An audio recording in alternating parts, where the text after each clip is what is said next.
Imagine a world where flight was a reckless dream, where fragile machines of wood and cloth dared to defy gravity. In 1909, one man and one aircraft shattered the impossible, crossing a stormy sea to prove that the skies could belong to humanity.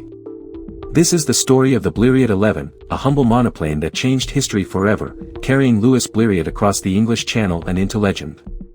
Buckle up as we journey back to the dawn of aviation, where courage, ingenuity, and a rickety aircraft rewrote the future. In the early 1900s, the world was intoxicated by the idea of flight. The Wright brothers had lifted off in 1903, their biplane lurching skyward with a catapult's aid, skids scraping the earth. But aviation remained a novelty, a spectacle for daredevils and dreamers. Biplanes, with their double wings and tangled wires, ruled the skies, heavy and complex. Across the Atlantic, France buzzed with ambition. Inventors like Gabriel Voisin and Léon Levavasseur crafted elegant but cumbersome machines, like the Antoinette monoplane, sleek yet weighed down by intricate controls. Into this chaotic race stepped Louis Blériot, a bespectacled engineer whose fortune for manufacturing car headlamps fueled an obsession with wings. Blériot was no stranger to failure. Since 1901, he had poured his wealth into experiments, starting with a bizarre ornithopter that flapped like a bird but crashed like a stone. Undeterred, he built a series of aircraft, each a lesson in disaster. The Blériot V, with its canard design, barely left the ground. The Blériot VI tumbled into a field, splintering on impact. Yet every wreck taught Blériot something new about lift, control, and balance. By 1908, his Blériot VIII, a monoplane with a tractor propeller pulling it forward, showed promise. It flew steadily, its wings twisting to steer.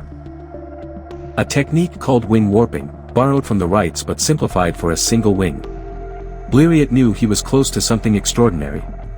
In 1908, a young engineer named Raymond Saulnier joined Blériot's quest. Together, they refined the Blériot VIII into the Type 11, a machine of deceptive simplicity. Its fuselage was a box-girder frame of oak and poplar, light yet sturdy, braced with piano wires. The wings, spanning 25 to 32 feet, were covered in linen fabric, stretched taut and doped to resist the wind.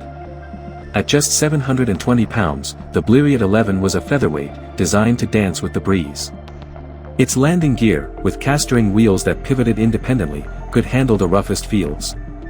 The early models used a 25 horsepower REP engine, but its tendency to sputter led Blériot to adopt the 3-cylinder Enzani, a 25 horsepower workhorse that, while reliable, sprayed oil like a fountain, coating pilots mid-flight.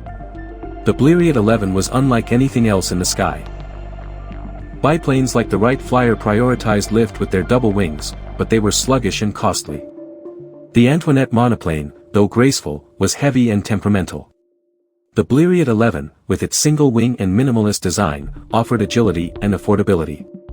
Its wing warping system, controlled by a joystick, twisted the wingtips to roll the aircraft, while a rudder and elevator managed yaw and pitch. This setup, crude by today's standards, gave pilots unprecedented control in an era when flying was akin to taming a kite in a storm. By 1909, Blériot's persistence caught the world's attention.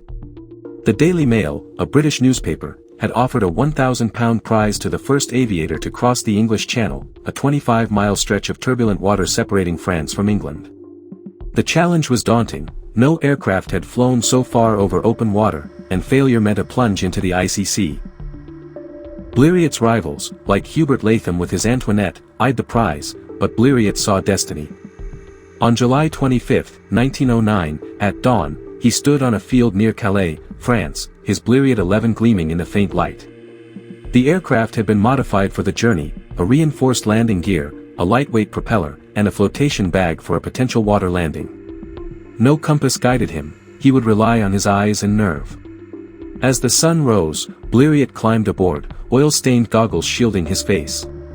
The Enzani engine roared, its 3 cylinders coughing to life.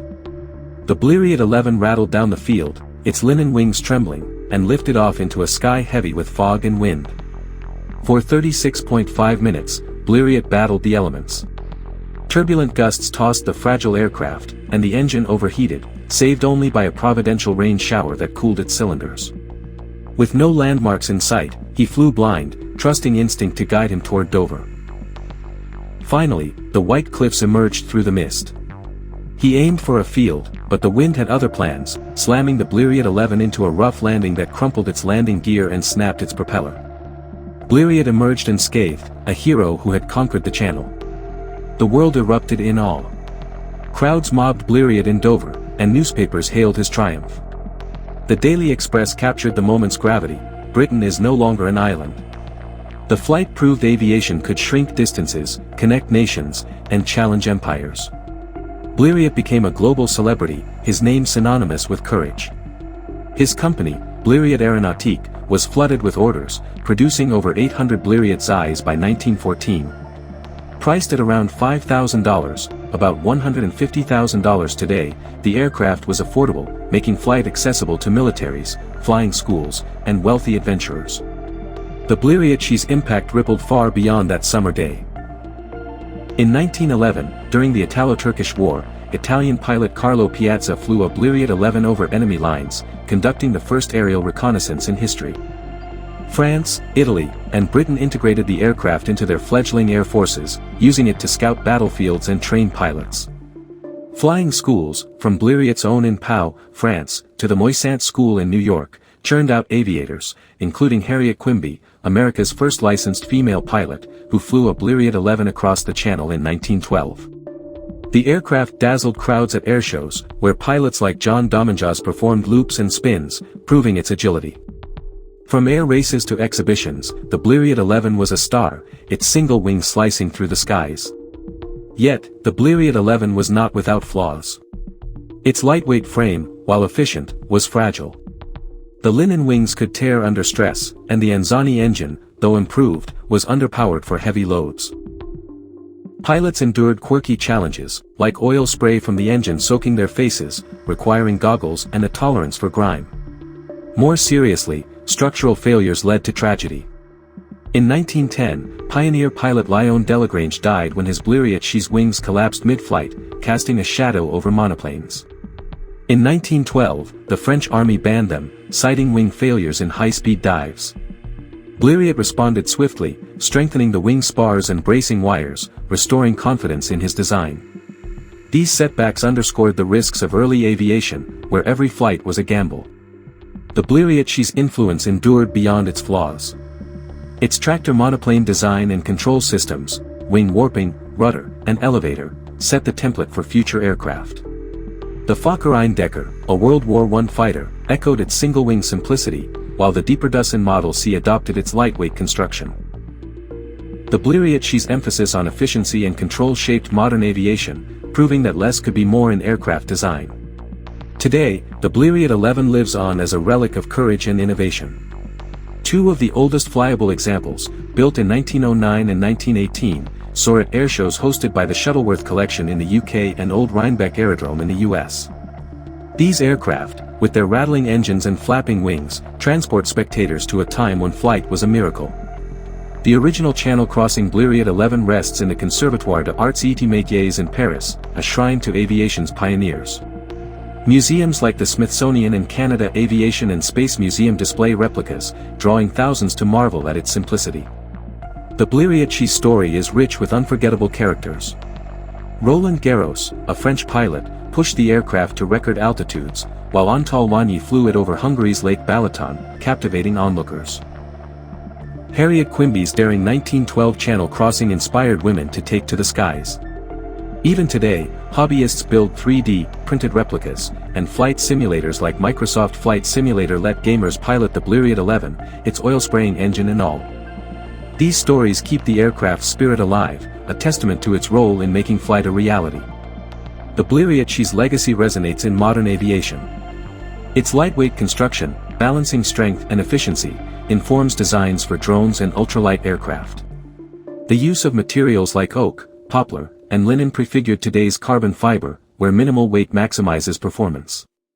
Innovators draw inspiration from Blériot's persistence, turning failures into breakthroughs. The aircraft's simplicity reminds engineers that elegance lies in solving complex problems with minimal means.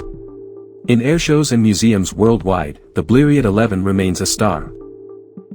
Its fragile frame, once mocked as a flying bicycle, symbolizes humanity's audacity to conquer the skies. Each creak of its wooden fuselage and flutter of its linen wings tells a story of risk and triumph. The Blériot XI is not just an aircraft, it's a monument to the pioneers who dared to dream, to Louis Blériot's unwavering resolve, and to a moment when the world looked skyward and saw a future without limits. As we marvel at jets and spacecraft, we owe a nod to this humble monoplane that proved the impossible was possible, one gusty flight at a time.